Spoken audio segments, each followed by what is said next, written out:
This is your Chargers linebacker, Daiyan Henley, and you're tuning in with Chargers Unleashed.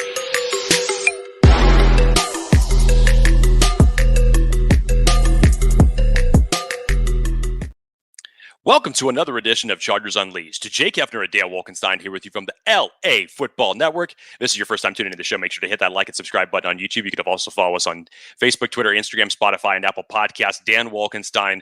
We are at the fringe of now having the draft go from 2 digits in numbers to 1 digit in number. We are still 10 days away, just 10 days away from the NFL draft. And as I said during our live show yesterday with Jason, the buzz has already been so palpable with the Chargers over the last several months. I can only imagine what the next 10 days are going to bring. But sir, it's good to see your face. Good to have you back on. Let's talk some draft. I'm ready. Welcome to Chargers Unleashed Live. As we say every time, this is always one that gets us most excited. We love doing live shows. You know the drill. If you are wanting a topic or question or comment shown and or discussed on the show, put it in the chat below and or on the side, depending on what you're looking at in your streaming service. And we'll do our best to kind of bring it in. This one, as you guys and gals probably could imagine, is going to be centered around the draft, particularly not just what positions the Chargers need, because obviously everyone's talked about ad nauseum, but when to expect the Chargers to actually go after those positions, depending on what they need with those specific positions. So we'll get through that. Obviously, the buzz, the hype is aplenty right now for not just the Chargers, but every NFL team who thinks and believes truly that they have what it takes to become the next Super Bowl champion. Can the Chargers do it? I don't know. We'll find out. Jake, it is so good to be back on. Had some R&R for a bit, which has been nice to kind of recharge the batteries. But if we're being real, we all know the drill. How much Chargers football can you go without having before it sucks you back in? Exactly. Where do we start? Oh my God. Where do you want to start, Dan? Because yeah, as you said, what this episode is going to center around, because now, especially for the fact that we're getting so close to it. We touched on this a little bit yesterday, and that's kind of where I got the idea for the main topic of the show today, is that there could be some surprise positions that the Chargers prioritize earlier than others. I know we all have our mock drafts. We all put them out. Majority of them it's going to be Marvin Harrison Jr., Malik Neighbors, or Roma Dunze with the first pick for the Chargers, and we totally understand that. Or it's a trade back, and then the Chargers go a different direction. But what do the Chargers do beyond the first round? And I know I've been the advocate to always say, like, there's no way that they can come out of day 2 without selecting a cornerback.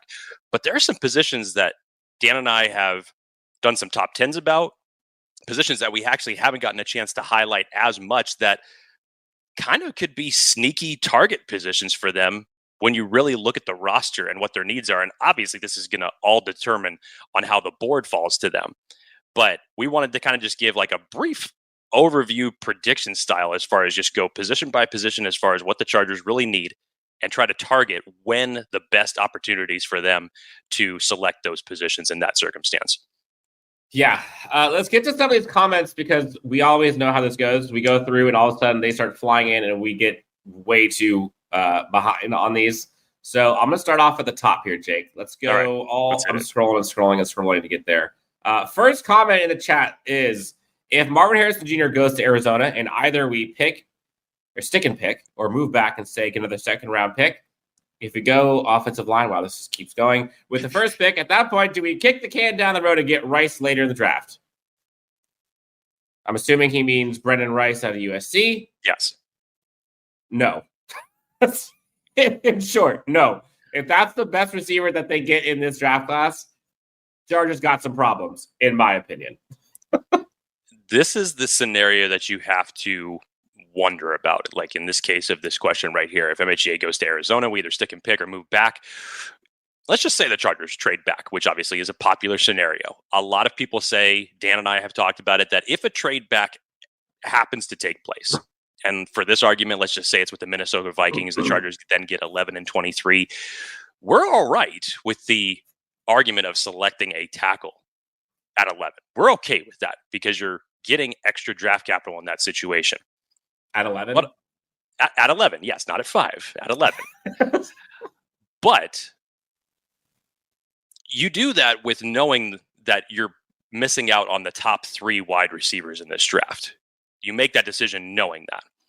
And let's just say, for example, the pick ends up being an offensive tackle at 11, who still ends up being there at 23, if you even target a wide receiver. I mean, we know that the Chargers need to address that with a high priority draft pick. We obviously don't know how the board is going to fall, but obviously names like Brian Thomas Jr., A.D. Mitchell, hopefully would still be on the board for the Chargers at 23. But Dan, I talked about this yesterday. Let's just say for anybody who is still saying that the Chargers are going to stick and pick at 5 and select Joe Alt, which again, I'm not poo-pooing Joe Alt, the player, but just think about this for a second. If you select Joe Alt and you go all the way, now you're at pick 37. How many wide receivers have now gone in the first round ahead of you? And let's remember how the second round is going probably to be, because Carolina is going to take a wide receiver with their first selection in the draft to get more help for Bryce Young. You know, the Patriots, if they take a quarterback at 3, they desperately need a wide receiver, and they're picking ahead of you. So where do you go in that circumstance? And again, we're talking about other positions we haven't even mentioned yet from the standpoint of corner. So this type of scenario is just, it's fascinating and terrifying to go. Yeah. Honestly, this wide receiver class has a half-life. There is a half-life of this receiver class where you get to a certain point and the shelf drops. You get to a certain point again, the shelf drops again. And before you know it, what was a very deep and stacked wide receiver class becomes kind of barren in a hurry. If you're not going receiver in the first, let's just say in the first 2 days. I would argue round 1 and 2, but let's just say the first 2 days. And this is a part of the larger discussion we'll have here in a second. But if you look at certain position groups along this Chargers roster, and you say to yourself, could they make do with what they have? Or do they need somebody to improve it in order for it to be like an NFL caliber roster? So, for example, if you look at the linebacking core with this current Chargers team, could it be improved?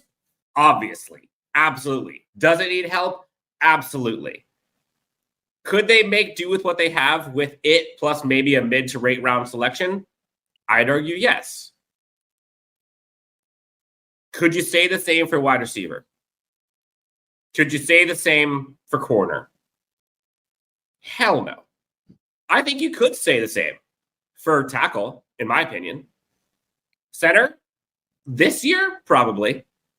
But that's kind of the premise of this conversation today. It's if they need help to be NFL competent, when does that position have to get drafted? Yeah, Dan, another one of these. I know this was a personal favorite of yours. You like to call it the Dan special. If we trade back and get 11 and 23, I would love to see another trade back with either the 11th or the 23rd pick, which you've been an advocate of this for a while now. And some people have actually done mock drafts that we have seen in the mainstream that have actually had this situation taking place. From 23 would be fun. I didn't think about that. If they draft 11, and then, because they could use 11 on the premium skill position. They can go receiver, they can go corner. 11 could probably be a receiver. They could probably do edge if they wanted to. I know a lot of people like Latu. But trading back out of 23 and getting something let's say, somewhere in the 28 to 32, and then getting a mid-second round pick along with it, and you go 11, I'm just making up a number, 29, 37, 46, or whatever. That's how you get a haul. That's how you rebuild a roster on a fast track. Yeah, the Danny special, I'm taking it. The Holy Grail, I'm hoping, praying that it happens. That's a way that they can do it for sure. Kevin Kendricks says, I need an actual reason why this pick won't be a receiver if you stay at 5. Because nobody has a good one. Not true. Again, not true. Personally, I would rather them not go tackle at 5. There's good rationale behind doing it. It's just rationale that most don't believe in and agree with. We've heard many people talk about it who are very bright minds about why the Chargers could, and in their opinion, should take tackle at 5. That goes along with a different mindset and a different roster building philosophy than a lot of Chargers fans. Doesn't make it wrong, just makes it different. So nobody has a good one. It's a little far for me. I don't want tackle at 5, but like I understand the rationale if someone did it. Yeah, I would agree with that. I think like to start kind of the broader conversation here of the main topic of the show, I guess, what would be the floor, Dan, that you would say the Chargers cannot walk out of round fill in the blank without addressing wide receiver? And this is how we'll conduct this entire conversation. Like, legitimately, before I even finish my sentence, Dan already knows what he's about to say. There's no way that they can walk out of round 1 without a receiver, right? No, actually. There's probably, so I look at this, like, I think the Chargers need like a bona fide wide receiver. And in my opinion, like there's shelves to that, right? There's the top 3 that everyone knows, talks about. We don't need to talk about them. Like, there's them who would be bona fide superstars. Then after that, there's like another shelf that I think will be incredible prospects that could easily be wide receiver ones in the next couple of years. A.D. Mitchell, Brian Thomas Jr., etc. Then if the Chargers decide they want to do the basketball team route, like there's other folks like a Ricky Pearsall, Ladd McConkey, Roman Wilson type, yes. Which if we're talking separators, yeah, I can see those happening. And that's kind of a round 2 thing, right? Then you kind of go to the next tier, which is probably the end of my tier, like the Xavier Legette type, where a little bit riskier, but he has all the archetype, all the traits that you want. You can go Tez Walker, like that's probably the end of it. So in my opinion, it's probably got to be, I would say the latest that they can get one with a chance of them becoming a impact receiver would probably round 3. Oh, round 3. Okay. But even that, like, it's barren. Like there's like 2 or 3 guys. Yeah. And you can fill it in later. Because let's say they go in that second tier, they get A.D. Mitchell somehow, which I love. I'm very high on A.D. Mitchell. Or like they put a flyer out, Jermaine Burton falls, and this staff thinks that they can kind of reel him in and keep him on the straight and narrow. Great. Love these guys. But they don't do everything. Fast forward to round 5, 6, you can get a lot of receivers there that can fill in a lot of that underbelly of the wide receiver depth. So if I had to say what round the Chargers had to get at least one receiver by, preferably round 2, but I could see it stretch to round 3 depending on who they get. I think it's rolling the dice a little bit if you wait till round 3. I'm going to say the floor would be round 2. And again, this could come in a variety of different ways. With a trade down, the Chargers get extra draft capital, whether it's trading at 5 or 37 and moving around the board, however they do it. But yeah, I don't think that there's any way, especially when you lose the production of Keenan Allen and Mike Williams, that you can't come out of at least round 2 with a wide receiver option there. Dan, let's flip it over to corner. Let's flip this over to corner. Real quick on this, Nick, I think, gives the perspective that I think a lot of Chargers fans maybe sometimes don't like, but I hope can appreciate. This is true. In the previous regime, right? Like there were a lot of like telltale signs of what this team was going to do, of what they've done, of like brace for impact moments. Round 3. Round 3, round 4. Yep. We're not trading. Just take your popcorn. Just wait for the pick. We're good. But Nick says, isn't it fun not knowing what the Chargers are going to do with Ortiz and Harbaugh, especially year 1? Everything that everyone, including us, is saying about how this team drafts, who they're going to draft, what they prioritize, what the offense is going to look like, all of it is a guess. It's an educated guess at best. We've not seen what this new team will look like. So, yeah, that's why everyone is so forking anxious and nervous about the draft, because we have no clue what the hell this team's going to do. No, the intrigue is palpable. It really is. And look, there's one exception to this where I would not want to see the Chargers trade down, and that is if Marvin Harrison Jr. still happens to be on the board at 5. But at the same time, it's just like you actually have people now in charge of this franchise that are used to making moves like that and know how they want this team to be built up and have that type of camaraderie with one another. So, yeah, again, I have said it for weeks now. Do not pigeonhole yourself into one scenario. Otherwise, you will be disappointed. I think that this team has some curveballs. It could actually be some curveballs for the best possible reason on what they might throw out the night of the draft. Dan, let's go to corner because this is. I'm feeling okay, by the way. You are good. I drank a lot of liquids last night. Let's put it that way. So if my voice sounds a couple octaves lower, I'm recovering. But here we are. The dedication is real. Continue. Let's move to corner because, Dan, this is an intriguing one. And this is another one that I have said that I do not believe, given the Chargers' current backfield right now, even with the addition of Christian Fulton, that the Chargers could come out of day 2 and not select a corner. And this, to me, is actually a very intriguing option, especially if the Chargers trade back from 5 to, let's say, 11. The board completely flips, in my opinion. I know a lot of people have been talking, then you take your offensive tackle at 11 in a trade back, and then you move from there. To me, I feel different about it. I actually would flip my entire board to start looking at the likes of Terrion Arnold, Quinyon Mitchell, possibly at 11. I really believe that for this Chargers team, if that is how it ended up going, that you could see a scenario play out like that. And from what we know, especially just after some of the moves that have already been done in free agency, Jim Harbaugh listens to his coaches. And when you look at Jesse Minter running his defense now, Clay Scale running the secondary, you need some people out there that can play press man and that can tackle and that are going to fortify that secondary. Because right now, there is a number of different question marks outside of Derwin James. Asante Samuel Jr. is right in the middle, but with Jasir Taylor and Dean Leonard, Christian Fulton, you'd hope that he could become a reclamation project at this point in time, being 25 years old. Hopefully he can resurrect his career and get over some of the hump injuries that he has had over the last couple of years. But you need somebody back there in this backfield because beyond this year, Asante Samuel Jr., is he worthy of a second contract as it currently stands right now? I would think that would be up for debate at this point in time. And as we have talked about many times on this show, Asante Samuel Jr. was the highest cornerback pick in the draft since Jason Verrett. It has been way too long that this franchise has put enough effort into reinforcing the cornerback position. So for me, Dan, I think that this isn't, maybe this, you could consider this another sneaky type of position, especially more likely if the Chargers trade down than not.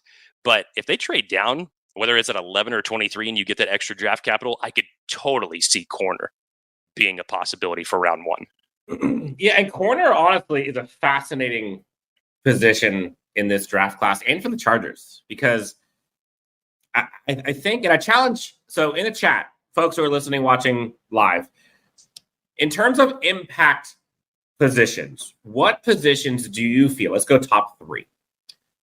Do the Chargers need to bring the most skill into that position in order for the team to succeed in 2023? What 3 positions need to improve the most this coming season through the draft? Let us know in the chat. Corner for me is like clear and above top 2. Like it's not even close. It's 1, honestly. It's 1. It absolutely is the most important position considering all of the things that this team has going for it. You look at how Jesse Minter's defense normally runs. Look at how important physicality and tackling is to that defense. And also the lack of any of that on this defensive secondary right now. The Chargers cornerback room is not good, like at all. It is not an NFL caliber DB room, corner specific. And they need at least 2 corners, one of which needs to be a bona fide CB1 that could be a press man corner, can shut down a third to half the field. They don't have that. They can't even sniff that on the roster. They couldn't sniff that last year on the roster, if we're being honest. They also got to get that slot guy. They also got to get that versatile chess piece. Both of those positions can be filled at different times. You can go the bona fide CB1 early in round 1. You could probably say round 2. There's a bunch of corners that I love in this draft class. But there's also the Swiss Army knife type of corners You got the Cooper DeJeans. You got the Sanders still. They can get later on. And there's some other kids, Elijah Jones, Jarian Jones, both of the Joneses I love. They have to go corner early. At least one of the corners has to be picked in the first 2 rounds. Unless, and this is the good news for Chargers fans, is they have early round picks every single round. Someone can fall. So a round 2 corner could probably be had early round 3. Some corners that I love, Jake, and we haven't talked that much about corners. We will soon.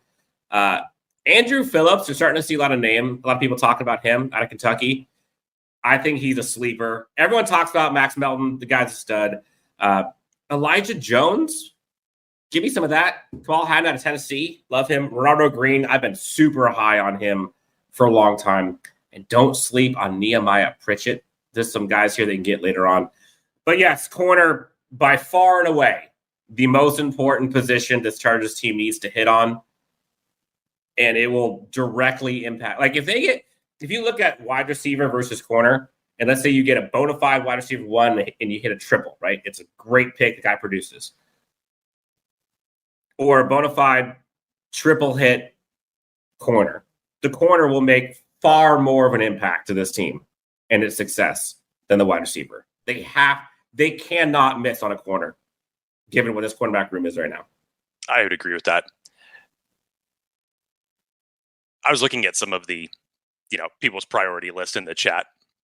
And the one that I saw that came up, one of the first ones, Dan, is linebacker. And I actually think this could make the argument that this could be the sneakiest position that the Chargers actually put a higher value on and what they select in the draft.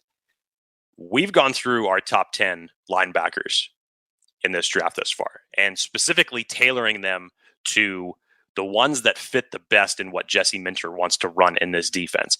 And when it comes to coverage ability, Jesse Minter values that a ton with what he wants out of his linebackers. And now, Daiyan Henley obviously didn't get enough snaps during his rookie season, so jury's still out on what that's going to look like for him in a full-time role. You bring back Denzel Perryman, you still have Nick Neiman on this roster. Dye, who is brought in for special teams purposes. Both Perryman and Dye brought in on 1-year deals, so you have to invest in the linebacker position at some point. For Dan and I, in no discernible order, the 4 best linebackers that we believe match what Jesse Minter wants to run in coverage is Edgerrin Cooper, Peyton Wilson, Cedric Gray, and Junior Colson. Junior Colson, strangely enough, Dane Brugler from The Athletic put out a very nice little spotlight video on him and actually asked the question, does Junior Colson make it past the Chargers at 37? Which honestly, anytime you put Michigan player beats Chargers, does it? Yes, exactly. Right. Anybody could link any of the 18, draft prospects out of Michigan immediately to the Chargers for good reason. It makes sense. Yep. I still am pounding the over of 1.5 that you have 2 Michigan players that end up on the Chargers roster by the end of day 3 of the draft. But Dan, in terms of the linebacker position, what do you think on this? Because you and I, through all of just like these draft needs in general, I mean, there's plenty still to go through, and you can make an argument to say where the ceiling is or where the floor is for each one of these positions. But is linebackers being slept on, or do you think that this is one that they could push to the back of the board because of higher needs? I don't think it's being slept on, and I think the reason is because there's just not that many in this draft class. And so, once you get past, in my opinion, once you get past Cooper, Colston and Wilson, it's like I'm not picking another linebacker until probably round 5. It's just not worth it. So you're probably going to have Peyton Wilson, Edgerrin Cooper are probably going to be your 1-2. Junior Colson, maybe gets in the 1-2. I doubt it. That seems more scheme dependent, in my opinion. And again, looking at linebackers specifically for this Chargers team, it is all about versatility and athleticism. If the linebacker is not versatile or athletic, they're not going to be selected. I promise you. That's how this team rolls, because they need versatility to run the multiple things that this defense wants to do under Minter. Put that stamp on it. But there's a bunch of guys later on that can fill that position. Like the other linebacker from Michigan is good. I like Michael Barrett. And no one's talking about him because he's not one of the top guys. But the way this Chargers team has gone through free agency just feels like they are setting themselves up to go premium positions early. They've gone all non-premium positions in free agency because those are the ones you can get for cheap. They're going to be getting the high-ticket ones early because that's what they've set themselves up to do. They're not going to go out and get a running back crazy early after they went and signed a running back in free agency. They're not going to go out and sign a tight end after they just signed 17 tight ends in free agency. They're not going to go get a center in round one after they just signed a center to be the bridge for this team. Like that's, in my opinion, that's bad roster building. They haven't signed a receiver. They haven't signed a corner that has shown any sort of production and there's a word I'm looking for, just spaced on it. I lost it, but consistency. There we go. I'm back. So take that for what it's worth. I think Peyton Wilson,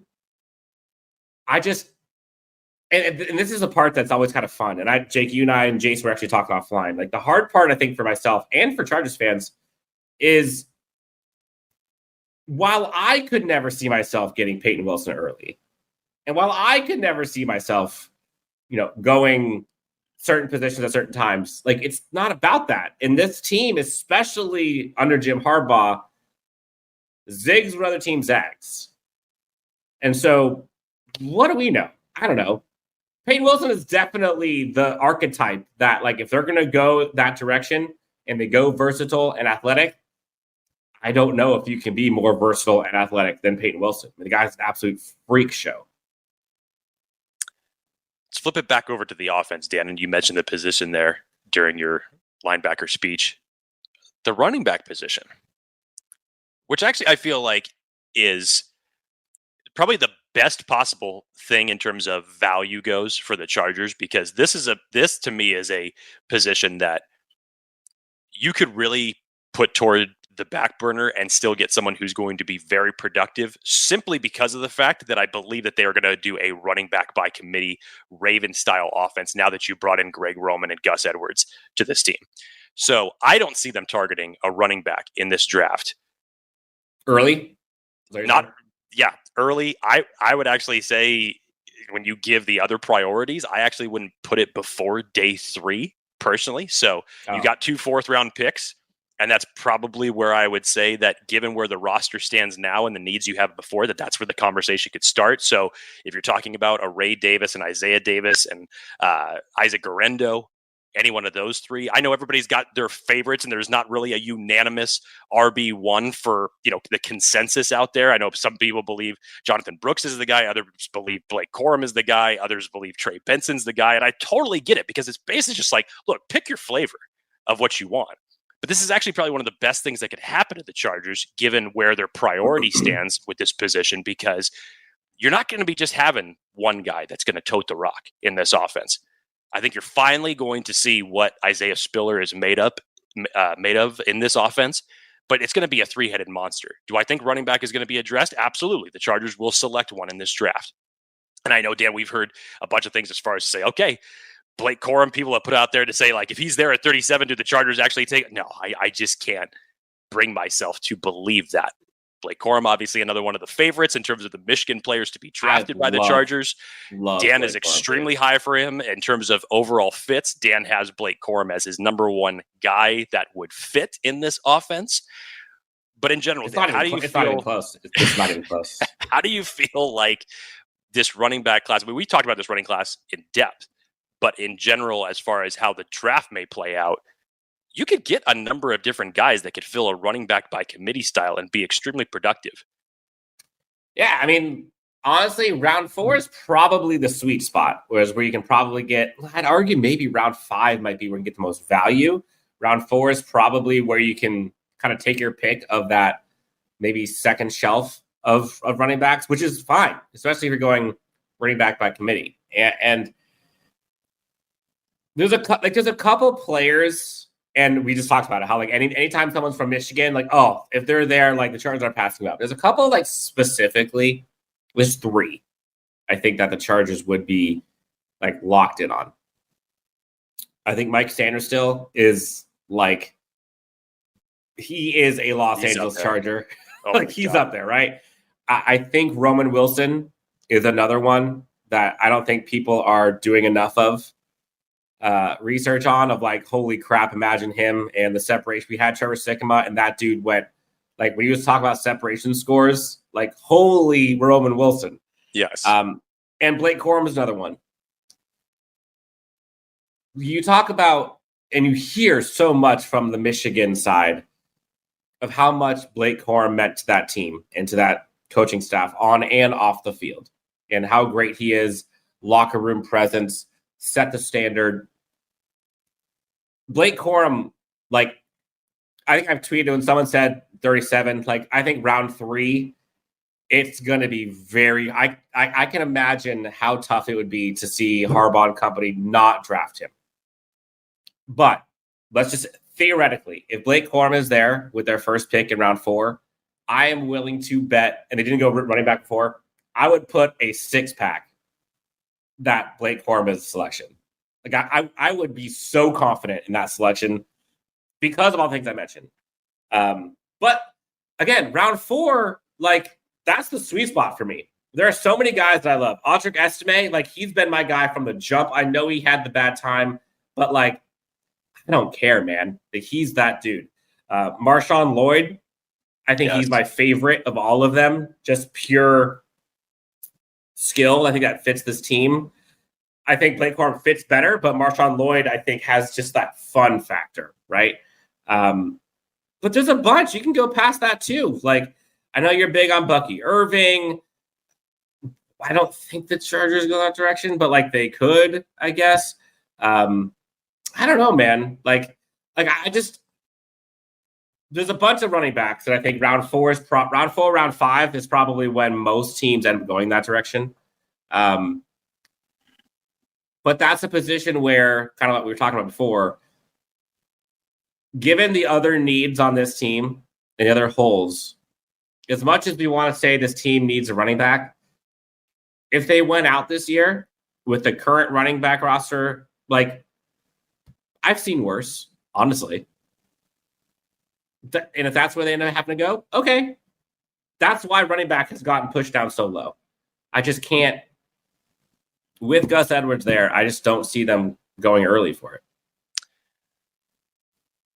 Did I see the director was in here, by the way? He is in here. Oh! He was in here. Yo! The director! And he made a nice selection on his running back choice, by the way. Love Braylon Allen too, man. Like, that'd be... Give me him. That'd be fun. When we had Jordan Reed on the show, said the perfect fit for the Chargers in this offense would be Braylon Allen. Dan, let's flip it to the offensive line. And I want to say that because it's in 2 parts. Because I think that I think that there's one part of the offensive line that you address before another, and that's the center position. We know we brought in Bradley Bozeman as basically a stopgap center as it stands with this offense. Again, familiarity with Greg Roman, familiarity with the Ravens organization in general.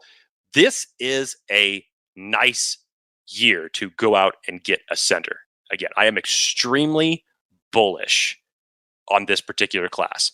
And as many of all of us would love to have JPJ, and even in a possible trade down scenario, if the Chargers end up in the teens, I just don't see that situation playing out.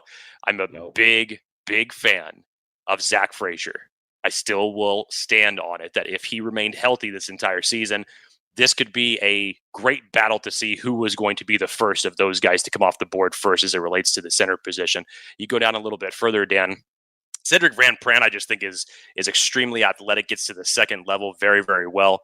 I think he would do very nicely in this offense.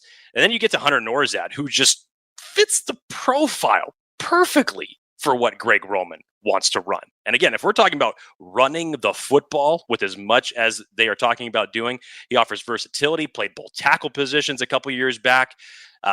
kicked inside. He's basically just like the Swiss Army knife across the offensive line, but obviously his measurables and where he probably will find a lot more, the best success will be at the center position. So I would love to grab him, even if the Chargers decide to wait a little bit longer. Drake Nugent out of Michigan, again, Michigan connection, but I really like what I saw of Drake Nugent in his only year there at Michigan.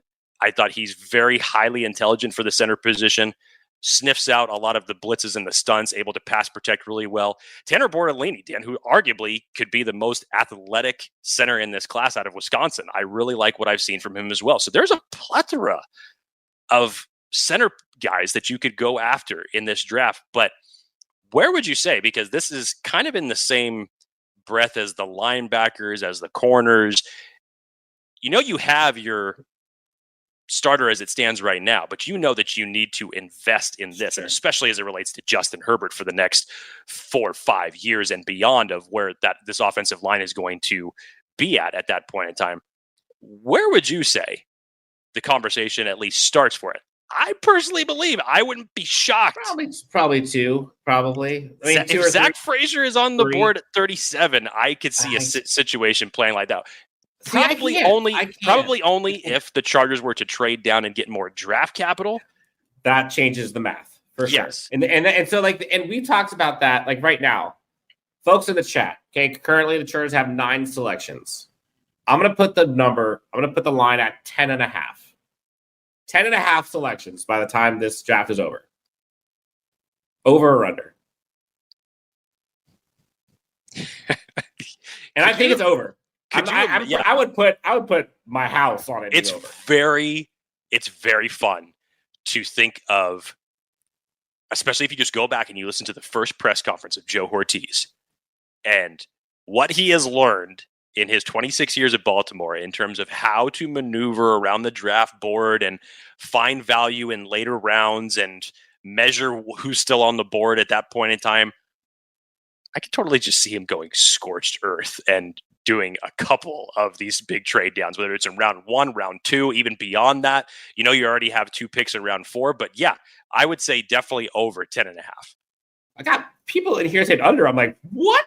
I mean, yeah, I could be wrong, but it's not out of the question because, hey, if you were able to trade back, acquire more assets, and then there's somebody that you really, really like, do you then use your assets to come back up and select your players? Ooh, here's a question. Raging Bolt. By the way, if you have questions or comments, I know Jake and I, we've been talking a bit, so let's let you guys get a chance. Give us your questions or topics. We'll put them in here. Raging Bolt, JPJ or TJ Tampa? Who would you rather have at 37? I mean, I don't believe that JPJ falls to 37. That to me would be a shocker. But if for some reason he was there, you could definitely make a compelling argument to say how fast can you run up the card at that standpoint. I guess maybe the better question to frame this is which one of those guys do you think makes the most impact? Oof. You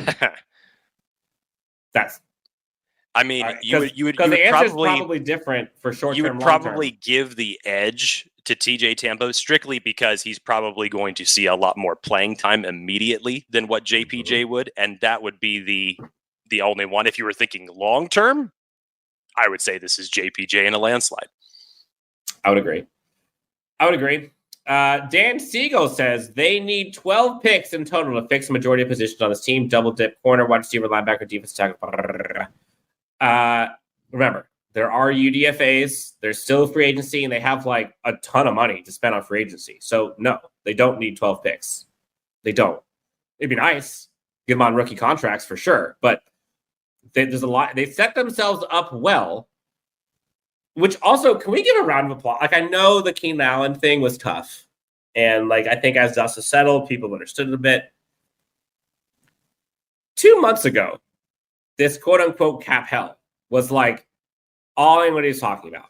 And within a matter of weeks, they completely flipped the script. And now the roster is in a pretty healthy spot.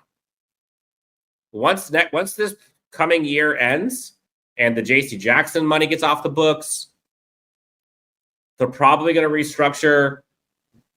Herbert's at some point, Derwin's at some point. They're probably going to end up extending I would imagine they're going to set like Rashawn Slater's happening here soon. Josh Palmer probably too. What they've done is pretty remarkable to where now like they've got a lot of money, and we've heard them talk about how like free agency is still not even remotely close to being done. There's a lot of signings to be had. It's not just even. I think they'll be pretty aggressive in free agency once the draft ends. Yeah, and it's not just what you've set up for yourself, as you said, after the draft, Dan. But I mean, now look at the flexibility you've given yourself for next year when that salary cap is expected to go up even higher. So think about how much of a better position the Chargers are going to be in financially. To your point, the Rashawn Slater signing and any of the other ones. The director says, if we get 12 picks, I'm flooding the internet with Joe Ortiz dressed as a Monopoly guy. Hey, I'll wear the monocle. Absolutely. Like Joe Ortiz would have passed go in that situation big time. Yes. Frodo Swaggins. I agree with him wholeheartedly. Please give us a like, subscribe. I think those likes don't show up in real time, so not a big deal. But if you have not already done so, please do us a favor, hit that like and subscribe. It does help us out a ton. Dan Siegel. You're right. Actually, with Harbaugh knowing a ton of the UDFA guys, I think we could find some gems there too. Also true. Forgotten Loca says, imagine how much hinges on Palmer and Quentin having to play at a higher level. I think that's this is the part that is scary. I think it's the other thing that gets forgotten in this whole discussion about when the Chargers should, select a wide receiver. And for those that don't believe that they're going to do it at 5 or whatever it is, remember Joshua Palmer's contract is up after this season. What do you do? Where do you go? And yes, you're expecting there's a lot of pressure right now for Quentin Johnston to see a big jump in his play in year 2. You would believe that Joshua Palmer is immediately going to slot into the Keenan Allen role as it certainly stands right now. Obviously, that could change in 10 days, given who the Chargers could ultimately end up drafting. But this is the other thing that you have to take into account, Dan. It's not just supplanting Keenan Allen and Mike Williams. It's supplanting what you're not going to have a year from now. Possibly. So you have to start playing the long game. And it's funny because I'm catching myself already. Previous regime, I would almost guarantee that they re-sign Josh Palmer. But then you fast forward and like the chess not checkers approach that Joe Ortiz plays, like with comp picks and stuff. Sure, they can re-sign Josh Palmer. But like, let's just say, put it out. Like, for example, let's say that this year Josh Palmer balls out, right? Balls out, let's say 800 yards, 5 touchdowns, right? That comp pick's going to be nice if they don't. If they let him walk. Ortiz probably gets a 3rd, maybe 4th. I think that's rich to think about that right now, but I would say no. But that's. I mean, so yes. What Hypothetically, if he does, what would you rather have? Let's say he performs. Sure. Let's say he turns out to be wide receiver 2, which that's not unlikely. Let's say they draft a high-level receiver. They pick one of the big 3. They go Josh Palmer. Josh Palmer is wide receiver 2. Wide receiver 1 gets 1,000. He gets 800. Whatever. Let him walk. Would you rather let him walk and get your 3rd, 4th round comp pick back, or re-sign him for $12 million, $10 million a year? That's what makes it fun. Like Joe Ortiz changed the math there a bit. So, where are you at? I wanted to ask you. Early on in this process, it was like Bowers at 5, right? And it feels like almost unanimously, Bowers has been essentially forgotten. And some of that might be because of what happened during free agency, and bringing Will Dissly and Hayden Hurst and all that. But let's just say, whenever they end up selecting, and it's not 5, they trade down to wherever, and those big 3 aren't there. Where does Bowers then stack with CB1, probably edge 1, tackle 3 or 4, wide receiver 4 or 5? It's really tough. It's really tough because, again, you could maneuver this a lot of different ways. And much like some people would say in the same argument of either offensive tackle or running back, or take your pick as far as a position on this Chargers depth chart that actually, has a good amount of bodies. I've had my own battles with Dan months ago on this very topic when we would talk about who are you taking, Malik Neighbors or are you taking Brock Bowers? And we had our own wars, and this is the beauty about free agency. How stupid do you feel? I don't, because free agency changes everything. Brock Bowers is still going to be a absolute animal for whatever team drafts him. He is going to be so good in the NFL, man. Like, oh gosh. I mean, now the draft talk conversation around Bowers is like everything is starting about 10 as far as how everything has shifted. Because yes, like you mentioned, you have them today, right? Yes, you have, or no, I believe he already visited him. I could be wrong, but you have Will Dissly, you have Hayden Hurst only on a 1-year deal. You're not going to have Donald Parham or Stone Smart in this locker room potentially after the end of this season. So you once again need to revamp it. Now, when you weigh this between what Brock Bowers is, and again, you look at the drop-off between that and the next player, which is Ja'Tavion Sanders, which I really like Ja'Tavion Sanders. Mm-hmm. Really like his play. And I think he'd actually be a nice fit with this team if there was a universe in which the Chargers would end up selecting him at some point. I think this is honestly a scenario where you could probably see the Chargers waiting a little bit. Obviously, there's the Theo Johnsons. Eric All is a very intriguing tight end prospect. Outside of the injuries, he is an extremely athletic tight end that I think fits the mold of where that tight end position is going to just be an athletic mover. Ben Sinnott out of Kansas State is another one that they could potentially look at. But the more and more I think about this, Dan, again, we're talking about all of these priorities as it currently stands right now. And again, I'm not trying to knock Brock Bowers. I would still love to be in a universe where somehow he's donning. Where somehow he is donning the powder blues. I would love to see it. But after everything has transpired in free agency, and after we're now 10 days out from the draft and talking about the priorities as far as what the Chargers have, I don't see how you could select Bowers and make an argument to sidestep another possible position of where the Chargers are going to be, and whether that's at 5 or whether that's at 11. And I do not cool down on the value of Brock Bowers because I still think he should be selected as highly as possible. But in terms of what the Chargers have currently as it stands right now, I think you go a different direction and look towards another position at that point. Yeah, this is probably unhealthy to think this way, but we'll put it here so folks can all be unhealthy together. I wish Harbaugh was here a year earlier because of last year's depth of tight ends in this draft. We would have gotten a top tight end last year, and we'd have even more flexibility to fifth pick. Yeah. Behind the scenes, this is probably something that is going to stick in Dan and I's side regarding the 2023 draft more than anything. Mm-hmm. More than anything. Mm-hmm. Given how many tight ends were available in that draft last year that could ultimately end up making a nice impact for this team, that was a big surprise when they didn't select one at all. And then the reason that they did it was also, I'm not going to get into that. Water on the bridge at this point. Fitness. This is a question. So Marcus Brady at the podium last week talked about like building a basketball team, which, talking honestly here, heard that term with the previous regime too, about building a basketball team for your receivers. And I understand the analogy. So let's run with it for a second. Fitness says QJ wide receiver 1, Hayden Hurst wide receiver 2, and Palmer wide receiver 3. Historically, tight ends to get a ton of production in Harbaugh's offense is probably where he's going with Hayden Hurst wide receiver 2. I can see it, I guess, if he ends up being that guy. But if we're building a basketball team with your receivers,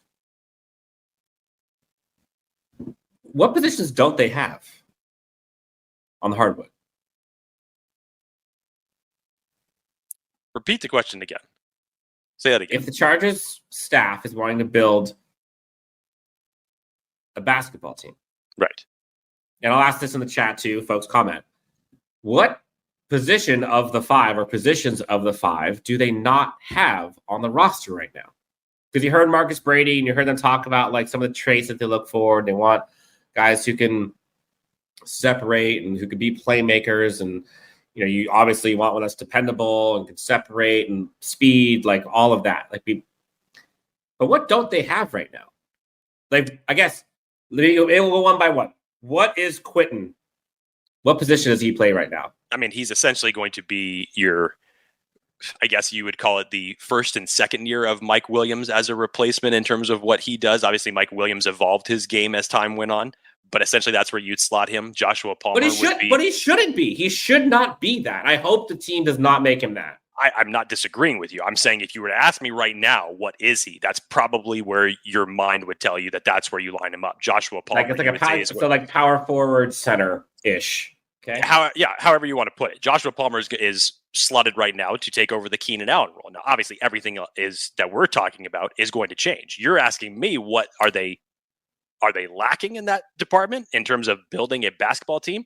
Well, let's see. How about explosion? They've essentially been missing that for the last 5 years as it relates to wide receiver speed and explosion, which immediately starts making you think of, is Malik Neighbors the target in that department? In terms of Marvin Harrison Jr. and Rome Odunze, how they fit the mold, obviously bigger bodied wide receivers can block their tails off the way that they play physical. Definitely fits that mold of something that the Chargers wide receiver group as of right now does not have. But this is what makes it intriguing as it relates to that group and finishing. But this is the part, and again, like I'm going with the basketball analogy. I know this is a football podcast, so this might be lost on a lot of people, but I also am a basketball fan. This Chargers team, like you look at, if this is a basketball analogy, right? You got your center, you got your point guard, small forward, shooting guard, power forward. Like you got the five positions, right? Maybe you want to go sixth man, if you will. Like, who the fork is a shooting guard on this team right now? Like, they don't have one. Like, one that terrifies defenses, it's not on this roster right now. They do not have one. They don't got the guy that can go score 35 a game. Period. They might have somebody who can score 19 a game in basketball terms. Like, maybe. So, shooting guard, like, in my opinion, that's someone like a Malik Neighbors, any one of the big three, honestly. Although I'd probably say Malik Neighbors would be the shooting guard. If you want to go ultra explosiveness, that's shooting guard, right? That's your Kobe. But let's say you want to go like a LeBron James type, right? That's probably more of a Marvin Harrison archetype. It's probably more of like a power forward, small forward, maybe. Again, pick your poison as far as which wide receiver is going to fit this offense the best. In my opinion, you could find a fit for all three of them. I personally just think that you gear more towards, if everything that we have heard from Jim Harbaugh and Greg Roman as far as what they want to install in this defense, to me that gives the edge in terms to make the argument for a Marvin Harrison or a Rome Odunze. Not necessarily saying that I am ranking Odunze ahead of Neighbors, because Neighbors' skill set is just a different animal in itself. He's just a very different wide receiver. He's like a Steph Curry type, right? If we're going basketball terms, he's your Steph Curry. John Morant. If you were to tell me, Dan, if this was the old regime and it came down to Harrison Jr. and Neighbors, I might actually give the edge to Neighbors based off of how they thought. Really? Based off of how they thought. Really, I would. I would have gone Rome Odunze in a heartbeat. You probably would have been right. Maybe just in terms of what they needed, and maybe now that I'm saying that, I'm wrong because they passed on Zay Flowers last year. So maybe I just killed my own argument. It's like, well, no. Which is never going to be something that I will get over from the standpoint that Zay Flowers was there as much as I was pounding the table for him. But who knows? This entire regime, in terms of how it looks, we're never going to know what really is going to happen until it happens. But we'll have a damn sure good idea of what this team is going to look like and what it wants to do by the end of day 3. Dan, I want to get in one more position here before we get out. One of the other sneaky positions that we just really have not talked about because it's not high on the priority list in the observation of what people perceive tackle is, what people perceive wide receiver or corner, much in us making the argument here. And we've talked about how Jim Harbaugh loves to prioritize the trenches. And people might automatically start thinking that means, okay, that's going to be the offensive line. The Chargers need some people in the middle on the defensive side of the ball. On the Graham defensive Barton line. is like the one that I'm circling of who I'd want. Oh, you're talking in the offensive trenches. Oh, I'm sorry. Were you saying defense? I'm sorry. Defense. Yes, defense. Oh, sorry. Yeah, on the defensive side of the ball, you lost Sebastian Joseph Day, you lost Austin Johnson, Scott Matlock. You're hoping takes another leap forward. Same with Tito, but you need some other guys in the middle of that defense that's going to be able to help out your edge rush in Joey Bosa, Khalil Mack, and Tuli. And if we're looking at that position, Dan, I'm a huge fan of Braden Fisk. And do I see a possibility where he is there at 37? Yes. Do I believe that that's a route that the Chargers go with the 37th overall pick? Probably not, unfortunately. But we've seen mocks that have Rukaroro shooting up draft boards right now. Some people have put him in the slot at 37. We already know that you have your Johnny Newtons, your Byron Murphys of this draft and what that's going to look like. Is Trevonde Sweat, is Sweat now off your board given what took place? Absolutely not. Okay, good. I just wanted to make sure. I just wanted to make sure because immediately as soon as I heard that news, I thought to myself, the Chiefs are going to find a way to snag this guy, and he's going to end up being a monster. Yeah, but the Chiefs, the Ravens, the Cowboys, one of these, they're going to, yeah. Yes. So I think that his draft stock definitely will take a little bit of a hit. Sure. But you talk about a monster that you could put in the middle of this defensive line. So where does the conversation, I guess, even start for defensive line for you, Dan? That's a good question. I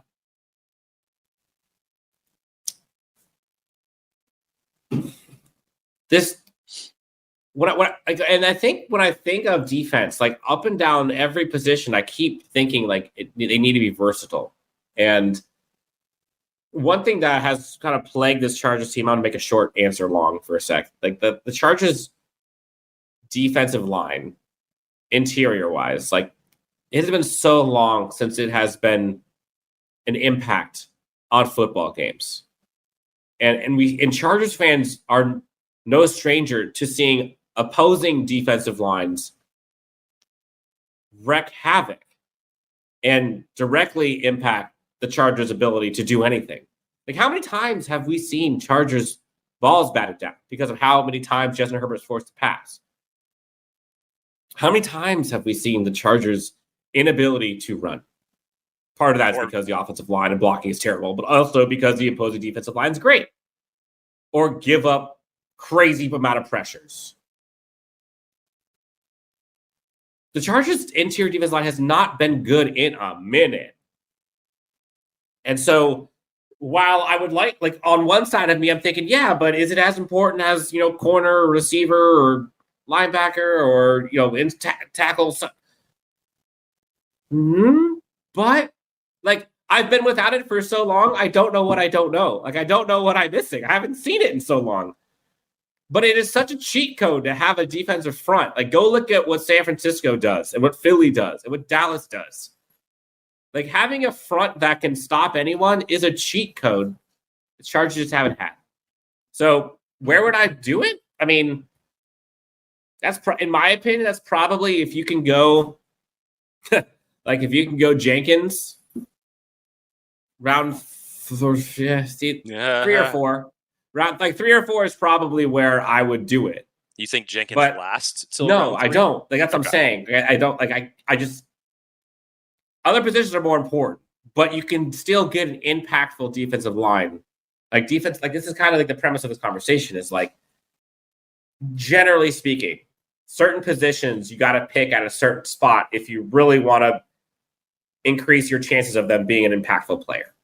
If you're looking for a bona fide superstar wide or corner or tackle, it is very hard to find one of those that hit later. Yeah, you can find success stories, sure, but the vast majority of them are first and second round picks. linebacker, interior defensive line, running backs. Like a lot of those positions, you can find success later on. Interior offensive line, same thing. So probably fourth would be the earliest that I would do it. Unless, again, this is where the math changes. If they can get free draft picks by trading down, that's the kicker. It affords you to go after certain positions that maybe you couldn't do otherwise. Yeah, trade value aside, I could see an argument to be made depending on how the board falls to you where you could start this conversation in round 3.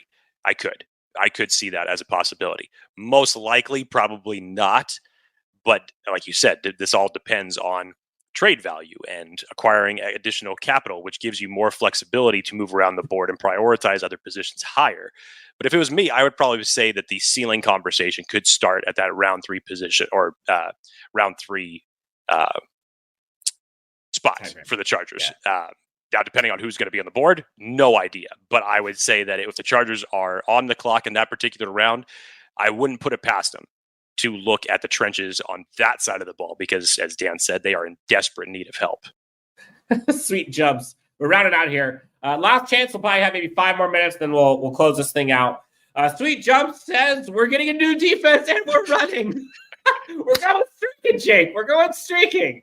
When have we had a defense and run the ball? Like, it's been so long. It was 84 years. Like, Rose the Titanic was on the door the last time the Chargers had a run game. It was brutal. Yeah, wild. That's far too long. Dan Siegel says trading down second and third are going to be vital. Man, if it was me, I'm trading down the second round. Or if I'm trading down the first, I'm also trading down one of those selections. If they do the 11 and 23 thing, trade 23. Like, if you can add a couple top 100 picks to their existing selection numbers, like, dude, that's just a cheat code. With this staff, yeah. I'm doing that. Billy Marks says, I think the Chargers should trade out with the Vikings, grab a receiver and an offensive lineman. A lot of times you see people say it's like an either or, right? If the Chargers believe that they need to improve their tackle position, that doesn't mean that they don't think they have to improve the wide receiver position. Like, it's a two-lane thing. They got to do both, right? Like, we all know, everyone knows the Chargers have to improve the wide receiver room. If they believe the tackle room needs to get improved now, that will not mean they're not going receiver. Like, I can promise you that. So how do you do both lanes? That's where you trade back. Jake, anything else? We went through a bunch here. And a lot of this, I think, is more so just trying to get in the mindset of this Chargers staff, right? Because it's different. And they prioritize things differently than A, previous regimes, and B, current existing NFL teams. Like, they go through things differently, and they're bringing a brand of football that's been a bit. Yes. Let's touch on a fun one, Dan, to close this out here today. Jake, what will your drink of choice be on draft night? You have anything special saved for that night? So that depends. Dan almost kind of spilled the beans just a little bit. So I'll try to make a quick story here. So for the last 15 years, I have thrown a draft party where I have people that come out of town to come to this. Obviously, Dan has been a part of this since we've been doing this show. And it is bonkers because we literally get contingents of fans from different teams, and we have seen people flip out at certain picks, and it is just glorious to watch while alcohol is being consumed, and it makes it for just an overall fun experience. I will say this.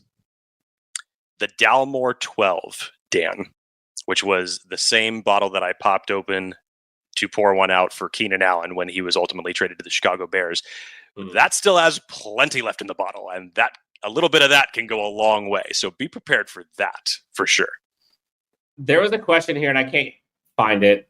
Somebody asked the question, like, who are some of the prospects that you do not want to see here it is. Gabriel asks, player prospects you don't want to see drafted to our division rivals. All of them. All of them. Like, that's the problem, is the Chargers are only going to get a finite number of prospects. But, like, the chances are you're opposing division rivals are going to get a couple of them. Like, and this is what makes division rivalries so fun is you give me any pick, I could be like, oh, of course, the forking Chiefs got blank. Much in because the same you know breath. Because you know what the staff's going to do with them. Like, that's because you trust them, right? Much in the same breath as story, I won't. Yeah, much in the same breath as I won't forgive the Chargers for passing on Zay Flowers. When Trent McDuffie went to the Chiefs. Yeah. Yep. That's a scar that probably will not go away. So if you were talking about, and now we know that the Chiefs need another cornerback because they let go of L'Jarius Sneed. So good Lord, what can they do? Hell, they could even possibly trade out of the first round, accumulate more draft picks and do that. But damn, if you were to tell me one of the big time corners that we have talked about ends up on that team, it's probably going to be that feeling all over again. Yeah, probably. Nick says, guys, Chargers still have $30 million to spend on free agents, give or take, depending on the money for the draft class and all that. Yeah, I said it before. I think the Chargers are going to be big in free agency after the draft. And they could do it. They have a lot of positions. Don't count out the UDFAs. Jake, anything else? We went through a bunch. For folks in the chat, seriously, thank you guys. You guys have been awesome. Yeah, what did we miss, Jake, before we get out of here? I think the only ones that we didn't cover were edge and offensive line, which, again, we've got rankings to do that we will still make sure that we will close out before the NFL draft takes place on April 25th.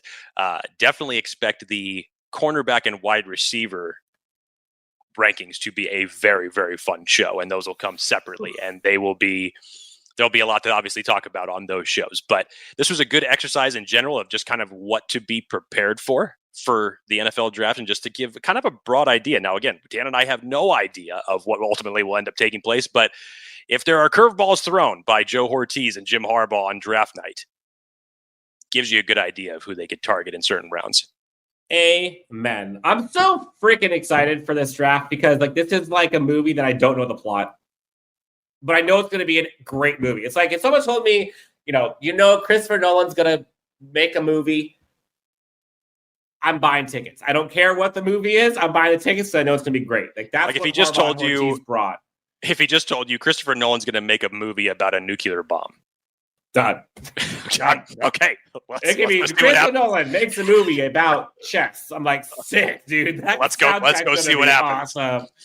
That's what Jim Harbaugh, Joe Ortiz, and the staff are bringing to this Chargers team and the fan base. So much excitement. Jim Beard, $10 donation. Shout out to you, man. Jake, we're getting a lot of love here. It's making me blush. So if I get red, that's why. Raging Bull. You've been red since you started the show. Yes, because right before. We're not getting into that. Thank you guys for this awesome stream. A couple questions came in about us doing a stream for draft night. We're going to try to do something. We're going to try to do something. So what we've done the past, what has it been, Dan? 2 years that we've done it? We try to do it building up to the actual draft start. And again, I say that just because of people that we're going to be having at my place during that point in time. Still have to obviously socialize with them when they come over, but the backyard is going to be open much as it was last year. We had the entire LAFB family come over last year, and I think it was within an hour of the draft that we were talking about what we felt that the Chargers were going to do and what could possibly happen. So it was a good little last minute intriguing conversation, hoping to do the same again this year. So keep an eye out for that. Yeah, we got some fun ideas that we're still kind of fleshing out, but we might have some things. Jake Fitness asked, what's the worst nightmare movie? Can I put in my vote for 2023 Los Angeles Chargers? That's the title of the movie? That's the movie. Yeah, that was the movie. Got it. I was thinking if he was talking about Nightmare on Elm Street, this is obvious. It's Freddy's Dead, The Final Nightmare. That is the worst nightmare movie. Oof. Okay. Oh, man. All right. For Jake Hefner, this has been fun for myself. Thank you for everybody that has kind of come in here. These are always a blast. Love you guys. Great show. Lots of excitement for the future, says James Wagner. You're the best, James. In short, Chargers fans have so much to be excited for. We have a lot of things in store. Thank you so much for tuning in.